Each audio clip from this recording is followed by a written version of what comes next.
আগামী ফেব্রুয়ারি মাসে অনুষ্ঠিত জাতীয় নির্বাচনে আল্লাহর রহমতে বিএনপি রাষ্ট্র পরিচালনার সুযোগ পেলে ইমাম মুয়াজ্জিনদেরকে সম্মাননা দেওয়ার পরিকল্পনা পর্যায়ক্রমে ইনশাল্লাহ আমরা বাস্তবায়ন করব।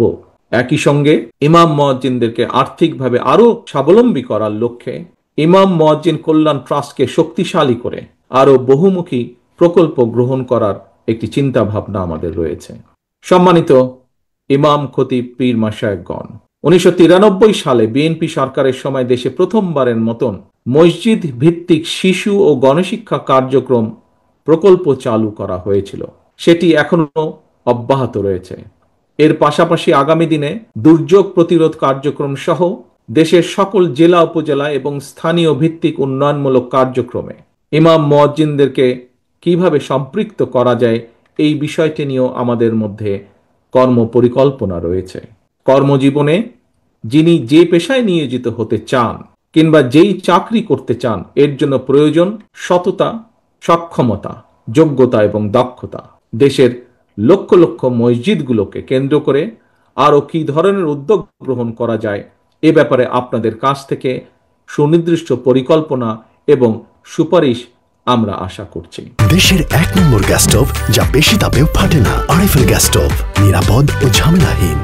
সম্মানিত ইমাম এবং খতিব সাহেবগণ, বিএনপি বিশ্বাস করে সারা দেশে ইমাম, খতিব, মুয়াজ্জিনগণ প্রত্যেকেই এক একজন সমাজ সংস্কারকের ভূমিকায় অবতীর্ণ। নানা সীমাবদ্ধতার মধ্যেও আপনারা মানুষের নৈতিক এবং আত্মিক শুদ্ধির জন্য নিজেদের সময় ব্যয় করেছেন বা করছেন। ধর্মীয় মূল্যবোধে উজ্জীবিত একটি নৈতিক সমাজ গঠনের জন্য এটি আপনাদের একটি প্রশংসনীয় অবদান।